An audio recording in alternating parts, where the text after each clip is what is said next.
गुरु गोविंद दोऊ खड़े काके लागों पाए, बलिहारी गुरु आपने गोविंद दियो मिलाए। गुरु गोविंद दोऊ खड़े काके लागों पाए, बलिहारी गुरु आपने गोविंद दियो मिलाए। गुरु और गोविंद में क्या फर्क कहा गया है और उससे क्या अभिप्राय है?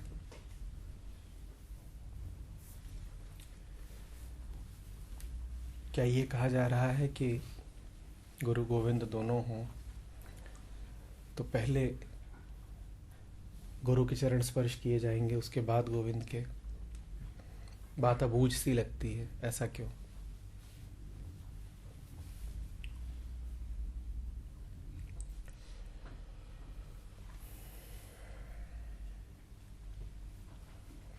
गुरु कौन है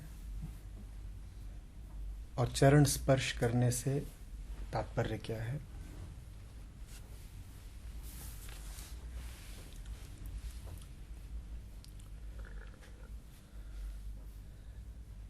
गुरु कौन है, इस पर जो कह दिया कबीर ने, इससे आगे कोई बात कही जा नहीं सकती। गोविंद दियो मिलाए, जो गोविंद से मिला दे सो गुरु। जो गोविंद से मिला दे सो गुरु।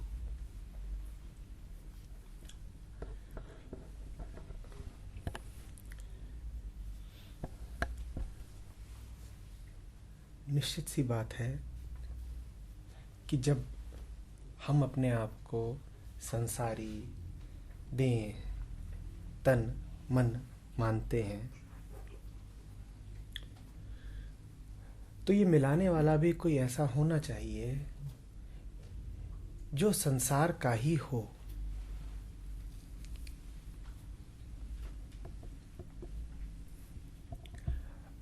और मिलाने वाला मिला सके, इसके लिए यह भी अनिवार्यता है कि वो उसको भी जानता हो जिससे मिलाने ले जा रहा है।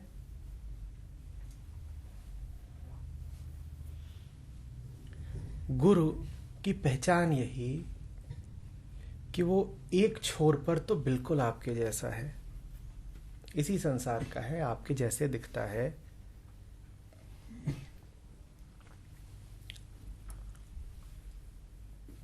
शरीर है, पदार्थ है, चलता है, फिरता है, कहता है, सोचता है। एक छोर पर बिल्कुल आपके जैसा है। आप उससे पहचान बना सकते हो, गले मिल सकते हो, दोस्ती कर सकते हो। वो आपकी भाषा समझता है। बात करो, संवाद करो।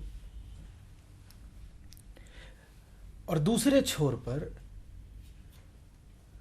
वो कहीं ऐसी जगह है जो अभी आपके लिए अनजानी है। दूसरे छोर पर वो कभी किसी ऐसे देश का निवासी है जहां आप कभी गए नहीं।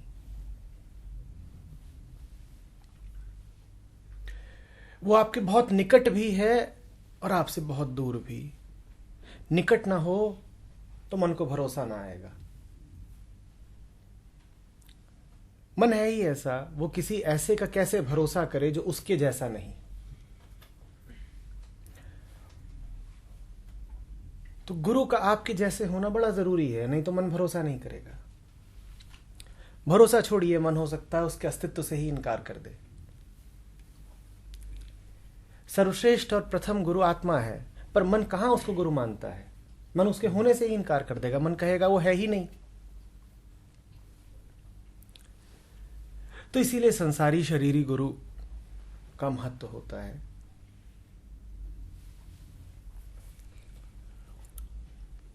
आप गुरु पे यकीन कर सकते हो।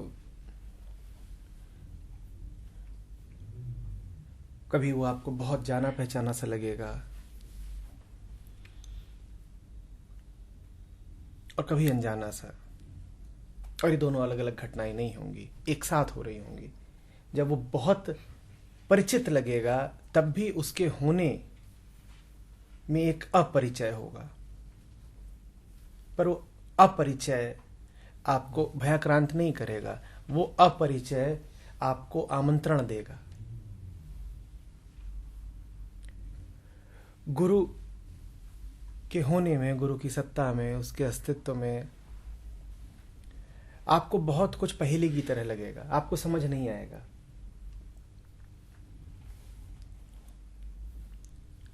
लेकिन जो कुछ समझ में नहीं आएगा, उस समझ में ना आते हुए भी मुग्ध सा करेगा, खींचेगा। आप कहोगे समझ में नहीं आ रहा, क्या है इन बातों में, क्या है इन आंखों में, समझ में नहीं आ रहा कि जो करा जा रहा है वो क्यों करा जा रहा है, पर फिर भी अच्छा सा लग रहा है। मन चेतावनी दे रहा है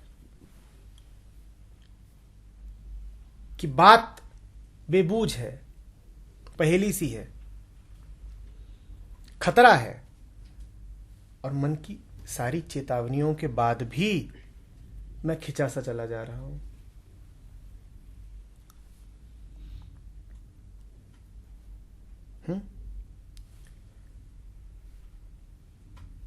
याद रखिएगा,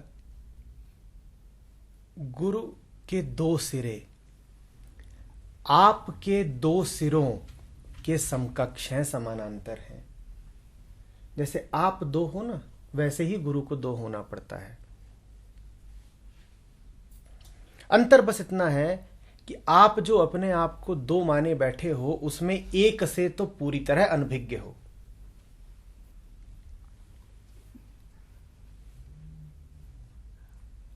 और गुरु दोनों के प्रति जगा हुआ है।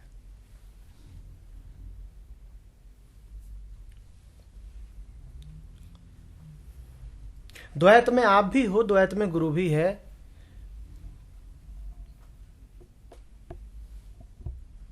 पर गुरु द्वैत के अलावा किसी और बिंदु को भी जानता है।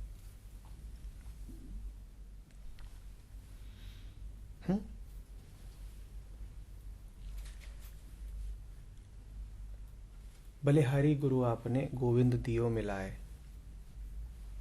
ये सदा का प्रश्न रहा है कि गुरु गोविंद यदि दोनों खड़े हैं तो क्या गुरु के चरण स्पर्श किए जाएंगे और किसके करोगे? गुरु के होने का अर्थ ही यही है कि अभी तुम अपने आप को शरीर समझते हो और अभी संसार कायम है तुम्हारे लिए। कि दो हैं, कौन दो? तुम और गुरु। जब तक दो हैं तब तक उस दूसरे की उपासना करनी ही पड़ेगी जो दो से एक कर दे। गोविंद दियो मिलाए, गोविंद से मिल जाने के बाद कौन चरण स्पर्श करेगा और किसका करेगा? जो गोविंद से मिल गया वो तो गोविंद ही हो गया ना। ब्रह्मविद ब्रह्मैव भवति। तो अब कौन किसका चरण स्पर्श करेगा?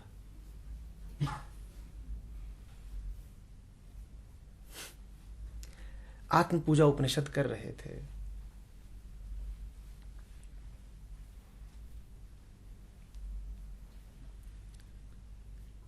बात साफ निकल के आ रही थी। अपने से बाहर कुछ है ही नहीं उपास्य।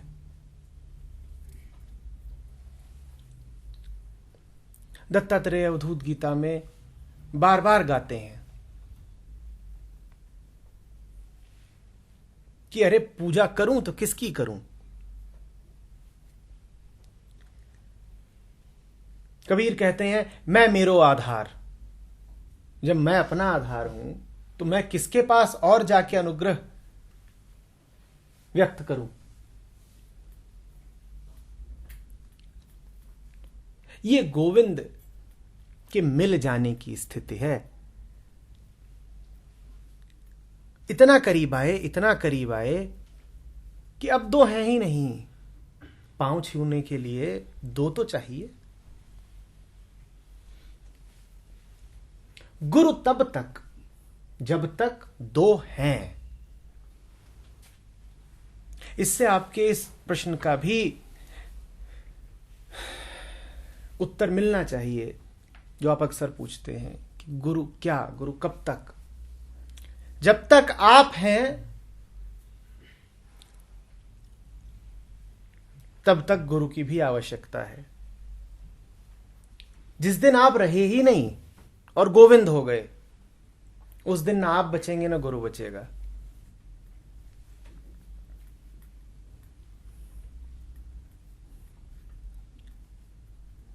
गुरु वो जो हाथ पकड़ के आपको गोविंद तक ले जाए और उसके बाद स्वयं भी गोविंद में समा जाए और आप भी समा जाए।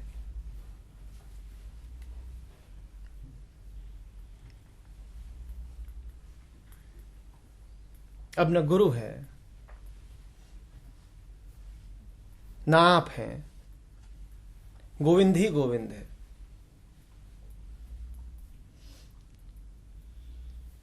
उसी का नाच है।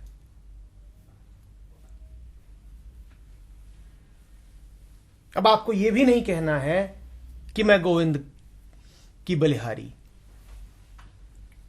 गोविंद खुद कहेंगे क्या कि मैं एहसानमंद हूं अपने प्रति? पर सावधान रहिएगा, ये बातें सिर्फ कहने की और कल्पना करने की नहीं है कि आप कल्पना करके बैठ गए कि मैं तो गोविंद हूं, अब मुझे किसके प्रति कृतज्ञता ज्ञापित करनी है।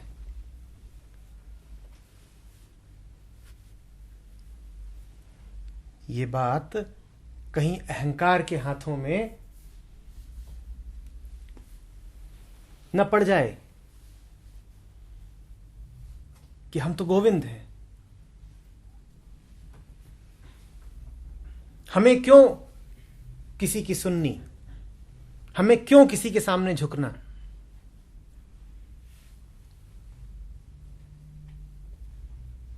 जब तक आप हैं और इसी किसी की भाषा में बात कर रहे हैं, तब तक तो अभी गोविंद बहुत दूर है।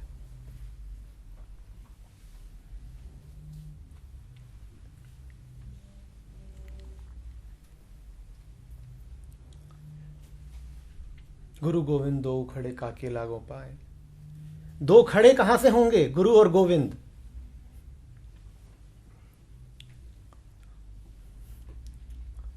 गोविंद दिखाई पड़ेगा, खड़ा भी हो सामने तो।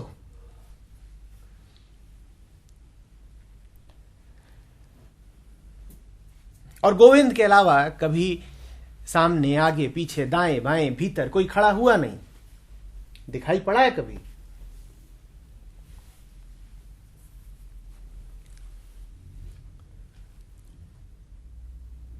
और दिखता होता यदि, तो दो खड़े बोल पाते क्या कि गुरु और गोविंद दो अलग अलग खड़े हैं? जहां गोविंद है वहां पे 2 और 3 और 5 होते हैं क्या?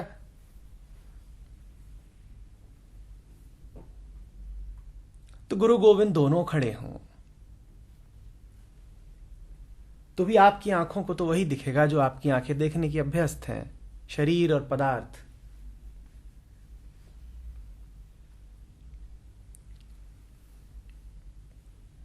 तो चुनाव का विकल्प भी नहीं है आपके पास। दोनों खड़े हो गुरु और गोविंद,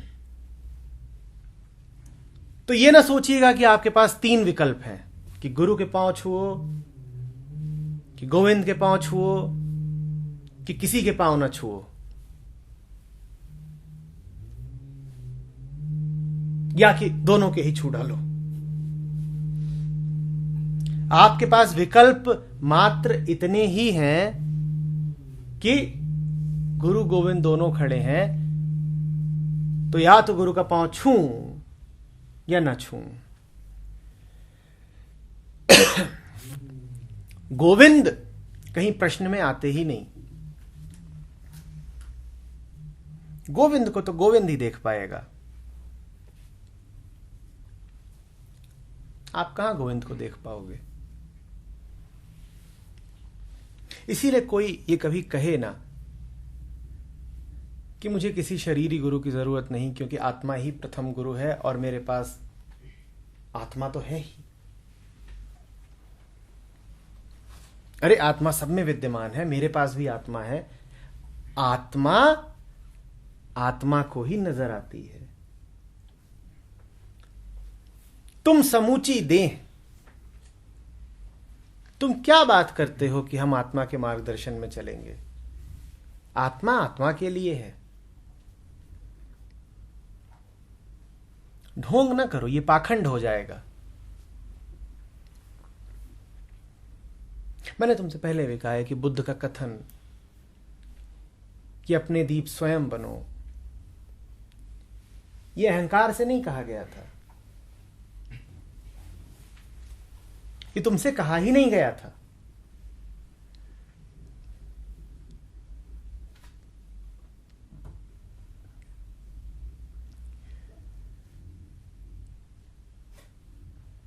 अंधेरे से कहा जाएगा क्या कि दीपक बन जाओ? तुमसे तो हद से इतना कहा जा सकता है कि मिट जाओ। कोई रसायन नहीं है दुनिया में, कोई विधि नहीं है जो अंधेरे को रोशनी बना दे। कोई विधि नहीं है।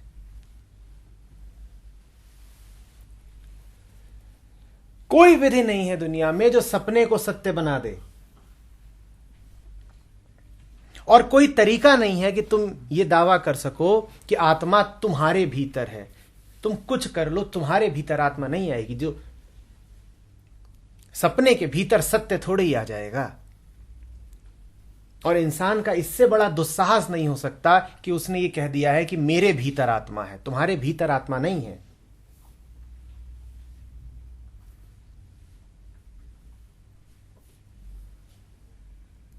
है आत्मा प्रथम गुरु, पर आत्मा तुम्हारे भीतर नहीं है। हां, तुम मिटो तो अपने को आत्मा के भीतर जरूर पाओगे।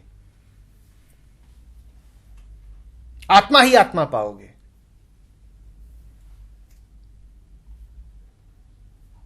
पर अहंकार का इससे ज्यादा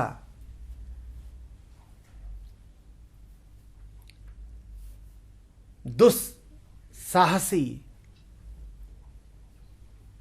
अनर्गल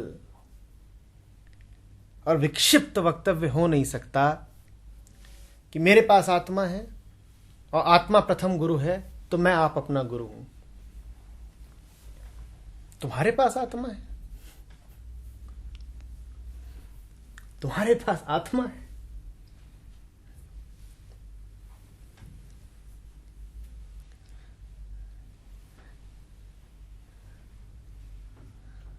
बादल के पास आकाश है।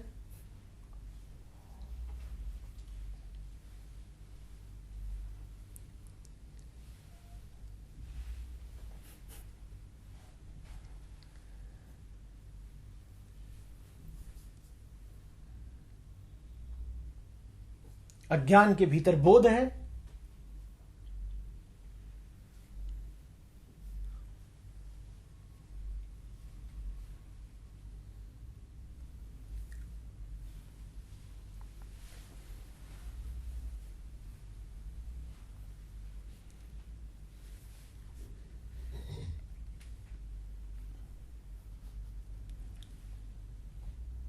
गुरु का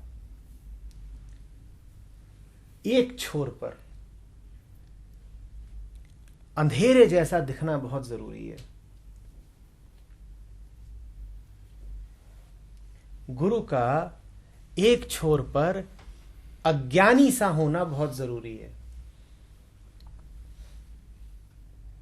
बहुत जरूरी है कि उसमें कुछ कमियां और कमजोरियां नजर आएं। बहुत जरूरी है। बहुत जरूरी है कि उसकी सीमाएं साफ साफ दिखाई दें, अन्यथा उससे जुड़ नहीं पाओगे, घबरा से जाओगे।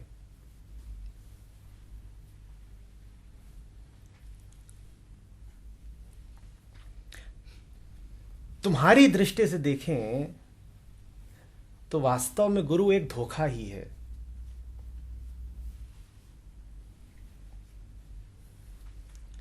लगा था तुम्हारे जैसा, पर चक्कर कुछ और चल गया।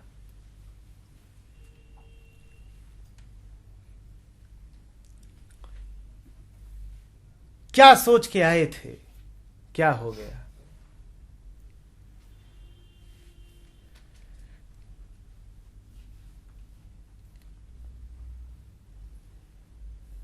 ब्याज कमाने आए थे, मूल भी गंवा दिया।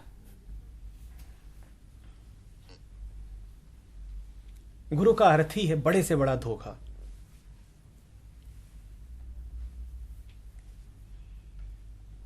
अहंकार की नजर में अहंकार किसी ऐसे के पास तो जाएगा नहीं ना, जो पहले ही कह रहा हो कि आ तुझे काटूंगा।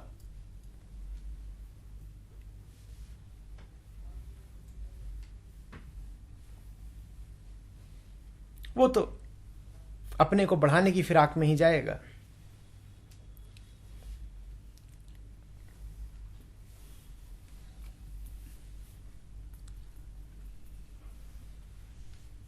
वो तो पांव भी छूता है तो इसलिए नहीं छूता है कि गुरु गोविंद से मिला देगा।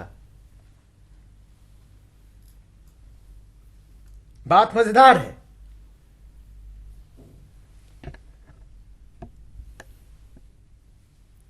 वो तो पांव भी छूता इसीलिए है कि कुछ और मिल रहा है। उस बेचारे को पता भी नहीं है कि क्या मिल रहा है और क्या छिन रहा है।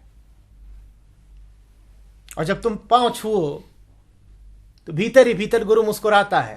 वो कहता है पगले, बात वो है ही नहीं जो तू समझ रहा है।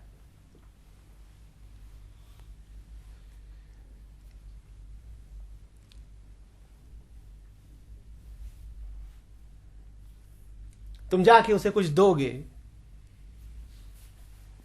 भेंट। भारत में गुरु दक्षिणा का प्रचलन रहा है। गुरु हंसता है, उसे भीतर ही भीतर पता है, कहता है अपनी सुपारी देने आए हो।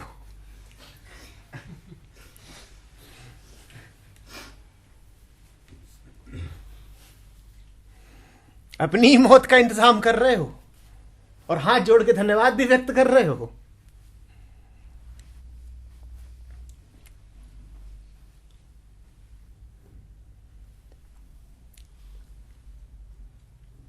तुम में इतनी समझ होती ही कि समझ पाते कि ये पूरा खेल क्या है, तो उसी समझ के सहारे तुम खुद ही न तर जाते। काहे का गुरु और काहे का गोविंद, तुम यूं ही तर गए होते। ये पूरा खेल तो तुम्हें बहुत बाद में समझ में आएगा, और जब तक समझ में आएगा बहुत देर हो चुकी होगी। कबीर कहते हैं अब मुड़ मुड़ के न देखो, अब घर बहुत पीछे छूट गया है। अब तो मैदान में आ गए, अब लड़ना पड़ेगा, अब नहीं लौट सकते। अब बहुत देर हो गई, अब लड़ो, घर बहुत पीछे छोड़ आए हो। अब विकल्प नहीं है कि लौट जाऊं, ना, लौट नहीं पाओगे।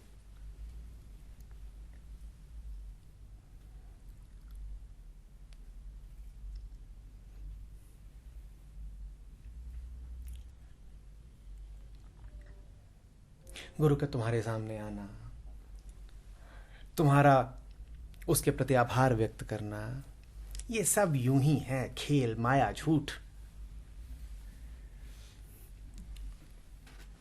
तुम उसे जो समझ रहे हो वो है नहीं। तुम जिस बात पर आभार व्यक्त कर रहे हो वो घटना कभी घट नहीं रही। वो तुम्हें किधर को ले जा रहा है ये तुम जानते नहीं। तो ये सब ऐसे ही है।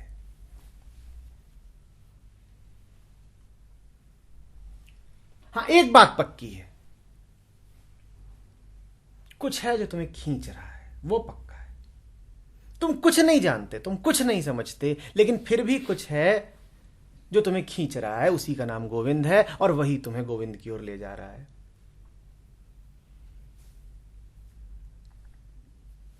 गुरु तो बीच का छलावा है, असली तो गोविंद है। गुरु तो एक दिन धुएं सा गायब हो जाएगा, पता भी नहीं चलेगा कहां गया। वो बचने नहीं वाला, वो रहने नहीं वाला, वो धोखा है, भ्रम है, मिट जाएगा एक दिन। उस दिन मात्र गोविंद बचेगा। पर गुरु मिटेगा उसी दिन जिस दिन तुम मिट चुके होगे। तुमको मारे बिना नहीं मरेगा वो, बड़ा जिद्दी है। जिस दिन पाओ कि गुरु नहीं रहा, उस दिन अपनी ओर देखना, तुम पाओगे तुम भी नहीं बचे। और जिस दिन पाओ कि मैं नहीं बचा, उस दिन गुरु की ओर देखना, तुम पाओगे गुरु भी नहीं बचा। एक धोखा है इसीलिए दूसरा धोखा है, एक भ्रम है इसीलिए उसको काटने के लिए दूसरा भ्रम है। कोई शक नहीं इसमें कि गुरु भ्रम है, क्योंकि तुम भ्रम हो, तुम हो इसीलिए गुरु है।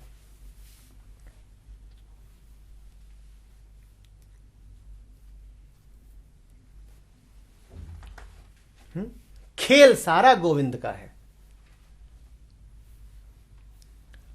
वही पहले माया खड़ी करता है जो तुम्हारा रूप लेती है,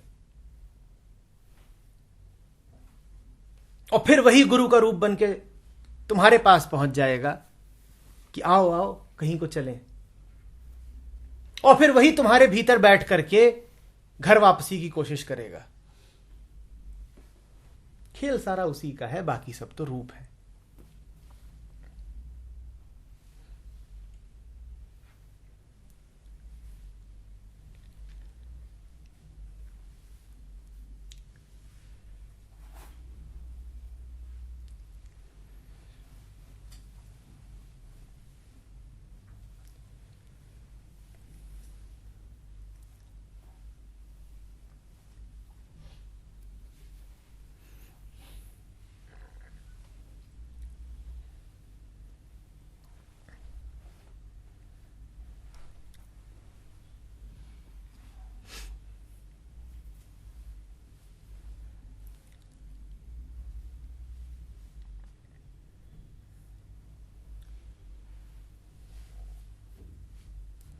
तुम नहीं जा रहे गोविंद की तरफ,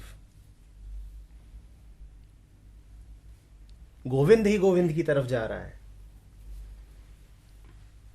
तुम्हारा तो निर्माण ही इसीलिए किया गया है कि कुछ चलता रहे।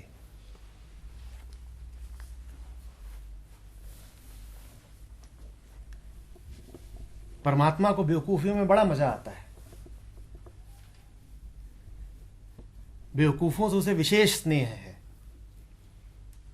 शायद इसीलिए हम कहते हैं कि हमारा पिता हमसे बड़ा प्यार करता है। वो बेवकूफों से प्यार करता ही है, बेवकूफों के अलावा किसी से नहीं करता, क्योंकि प्यार करने के लिए दो चाहिए, और जो परमात्मा से छिटक के दूसरा बन गया वही तो बेवकूफ है।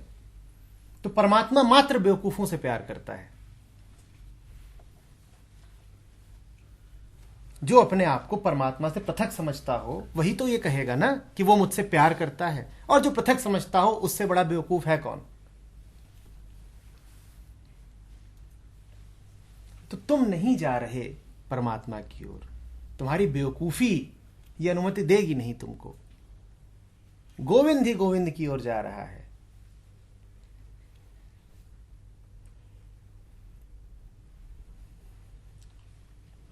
और रास्ते में जो कुछ घटना घट रही है, उन घटनाओं का नाम गुरु है।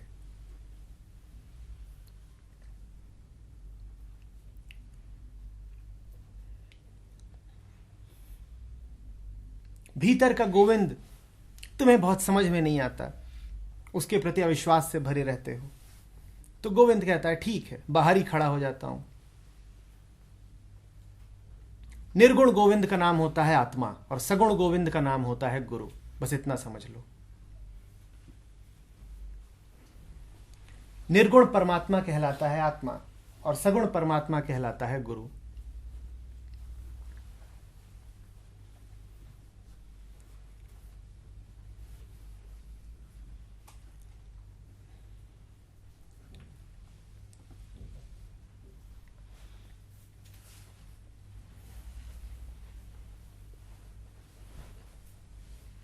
तो मजेदार खेल है। वही पहले भटका देता है, छिटका देता है, जाओ इधर उधर, फिर वही वापस भी बुलाता है। दो एजेंट निर्धारित कर रखे हैं, एक का नाम है माया और एक का नाम है गुरु, और इन्हीं की खींचतान का नाम है संसार। इन्हीं की खींचतान का नाम है अस्तित्व। माया दूर ले जा रही है, गुरु पास ले आ रहा है, मचा हुआ है द्वंद्व। कभी कोई ऊपर, कभी कोई ऊपर, और दोनों में असली कोई नहीं है। मैं तुमसे फिर कह रहा हूं, ये ना समझ लेना कि माया भ्रम है, गुरु असली है। गुरु भी भ्रम है।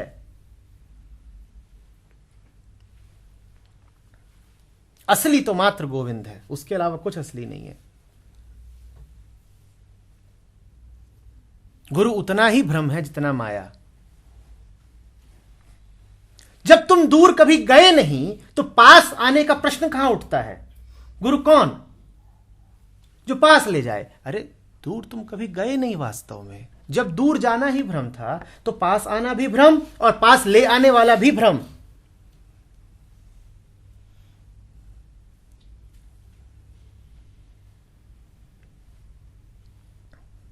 तो कोई ये ना समझे कि यहां पर कोई बड़ी पुनीत पावन घटना घट रही है कि गुरुदेव होते हैं और गुरुदेव परमात्मा तक ले जाते हैं। तुम कभी परमात्मा से छिटके ही नहीं थे।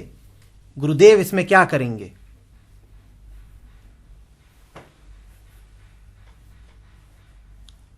गुरुदेव ठीक वही काम करते हैं जो माया करती है। माया तुम्हें क्या कहती है? तुम दूर हो, तुम दूर हो, तुम दूर हो, और दूर चलो। और गुरुदेव क्या कहते हैं? चलो तुम पास चलो, चलो तुम पास चलो, चलो तुम पास चलो। अरे न दूर है न पास है, खुला साफ स्वच्छ आकाश है। उसमें कैसे तुम नापोगे दूरियां और कैसे नापोगे नजदीकियां? सब एक है। कोई बिंदु है ही नहीं कि यहां से यहां तक।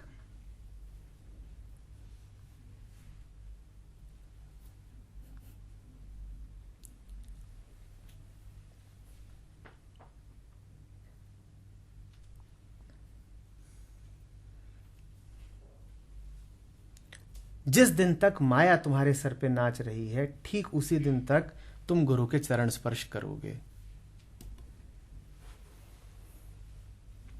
जिस दिन माया उतर गई तुम्हारे सर से, उस दिन गुरु भी उतर जाएगा। तुम ढूंढने निकलोगे, मिलेगा नहीं।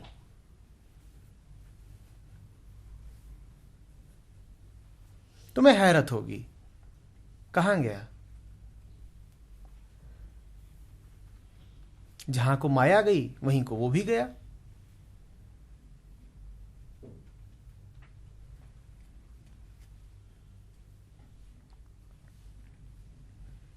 और बड़े भावुक ना हो जाना कि हम तो गुरु के सच्चे प्रार्थी हैं, पांव वांव छूते हैं।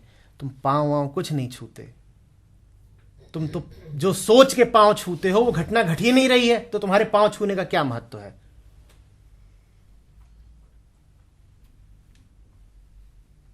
अब इसका अर्थ ये नहीं है कि हम नहीं छुएंगे, क्योंकि जो तुम सोच के नहीं छुओगे वो घटना भी नहीं घट रही। तुम तो दायां सोचो कि बायां सोचो, दोनों ही हो नहीं रहे। तो जो मर्जी हो करो।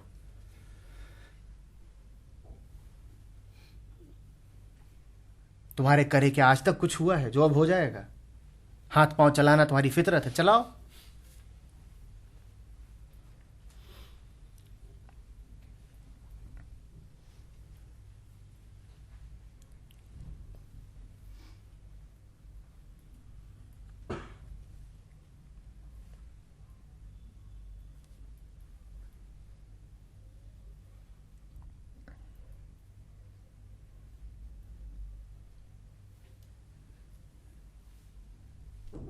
किसी दिन उस देश में निकलना, वहां एक चाय खाना है, वहां गुरु और माया अगल अगल बैठ के चाय पीते हैं। दोनों का काम बिल्कुल इकट्ठे चलता है ना। जब लखनऊ में दुर्भिक्ष पड़ा था तो वहां के नवाब ने एक बड़ी बढ़िया योजना निकाली लोगों को रोटी पानी देने के लिए, लोगों को, ताकि लगता रहे कुछ हो रहा है। वो दिन में एक इमारत बनवाता था और उसमें हजारों मजदूर लगते थे। तो उन्हें इस बात के पैसे दिए जाते थे कि इमारत बनाई तुमने, और रात में उसी इमारत को ढहवाता था तो उन्हें इस बात के पैसे दिए जाते थे कि इमारत ढाई तुमने। वो कहता था लोगों को कुछ करने के लिए चाहिए। मुफ्त में अगर दे दिया तो बात बनेगी नहीं। मुफ्त में अगर दे दिया तो ये दंगे करेंगे, क्योंकि ऊर्जा तो संचित ही है ना, इन्हें करने के लिए कुछ चाहिए। तो माया और गुरु का यही काम है। माया रात में स्वप्न जाल खड़ा करती है, गुरु दिन में स्वप्न जाल काटता है। वो फिर खड़ा करती है, वो फिर काटता, फिर दोनों इकट्ठे ही हैं।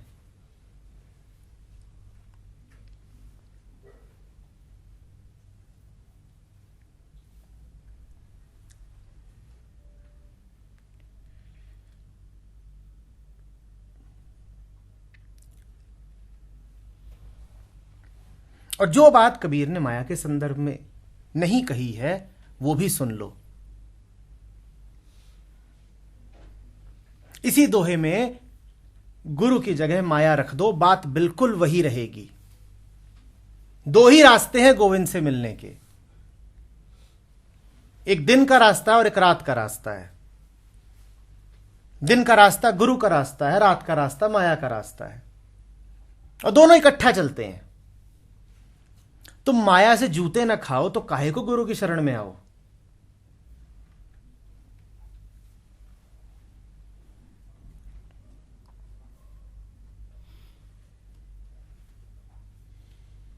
रात में पिटते हो,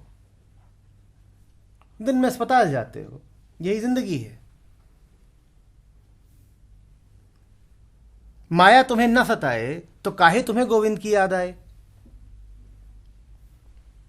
और जब गोविंद की याद आए और कोई ढांढस न बंधाए तो फिर बंदा कहां जाए।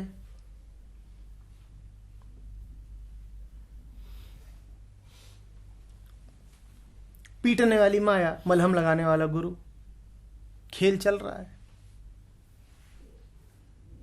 और दोनों एक हैं, साजिश है दोनों की।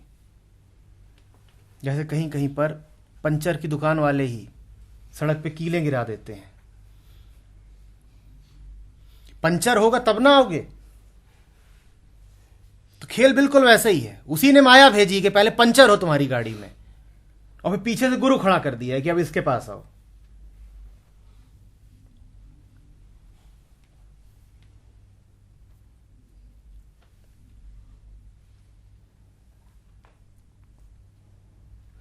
गुरु कौन है, गुरु क्या है, उसी दिन समझोगे जिस दिन ये भी समझ जाओगे कि माया कौन है और माया क्या है। तुम गुरु के पास बैठते हो, वो लगातार तुम्हें सजग करता है, जागरूक करता है, कहता है माया को जानो, माया को जानो, माया को जानो। और जैसे जैसे तुम्हारा जानना बढ़ता है वैसे वैसे माया कटती जाती है, कटती जाती है।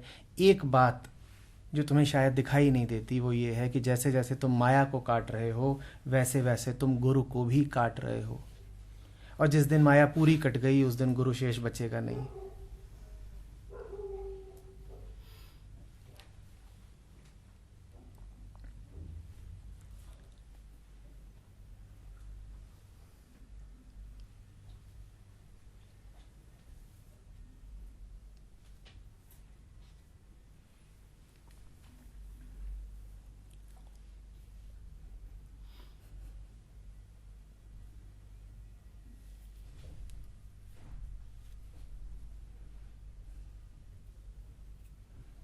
कबीर ने बड़ा चुटकुला सा मारा है, गुरु गोविंद दो खड़े काके लागो पाओ। ये कहा होगा फिर पीछे आके हंस के आए होंगे कि दो खड़े, जैसे दो हैं गुरु और गोविंद। और फिर पेट नहीं भरा होगा हंसने से तो फिर अगली पंक्ति बोल दी, बलिहारी गुरु आपने गोविंदियों में लाए। हफ्तों हंसते रहे होंगे पीछे जाके, और सुनने वाले भावाभिभूत हो गए हैं, द्रवित हो गए हैं, आंखों से आंसू झर रहे हैं। हा, बलिहारी गुरुदेव के, कितनी ऊंची बात कही है, बलिहारी गुरु आपने गोविंदियों में लाए। वहां कभी ठट्ठा मार के हंस रहे हैं।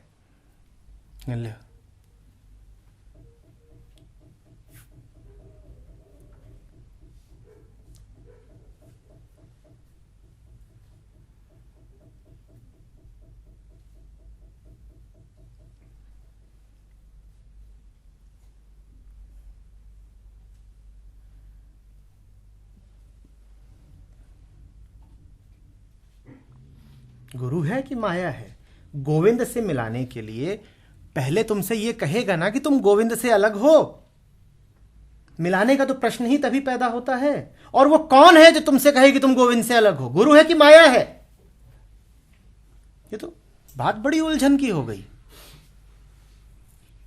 ध्यान से देखा तो अंतर ही नहीं समझ में आता। ये दोनों तो बड़े मिले जुले से हैं।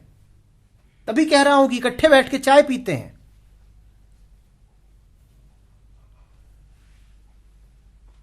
जो तुमसे कहे कि मिलवा दूंगा, वो पहले तुमसे यही कह रहा है ना कि भटके हुए हो, छिटके हुए हो, पृथक हो। और जो तुमसे कहे कि भटके हुए हो, छिटके हुए हो, गुरु है कि माया है? बात कुछ समझ में नहीं आई।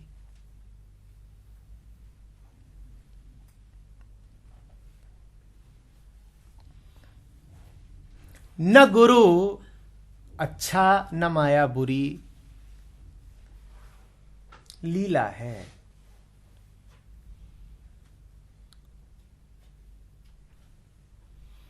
लीला है, खेल है। इसको कोई मानसिक मॉडल मत बना लेना कि वास्तव में ऐसा होता है कि जीवात्मा परमात्मा से भटक करके संसार रूपी नरक में आ जाती है, और संसार रूपी नरक में कुछ देवात्माएं घूम रही हैं जिनका नाम गुरु है, और गुरु तुमको उठा करके वापस फेंक देता है परमात्मा के पास। क्यों भाई? ये क्या फेंका फेंकी है?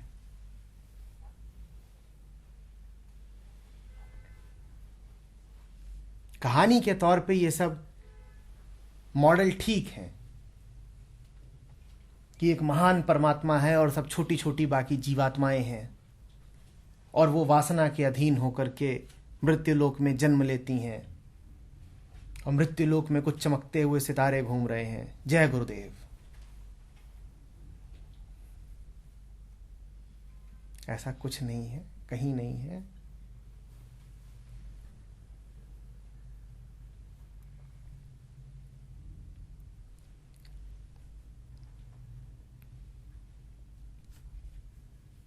जो है बस है, और उसके अतिरिक्त कुछ नहीं है।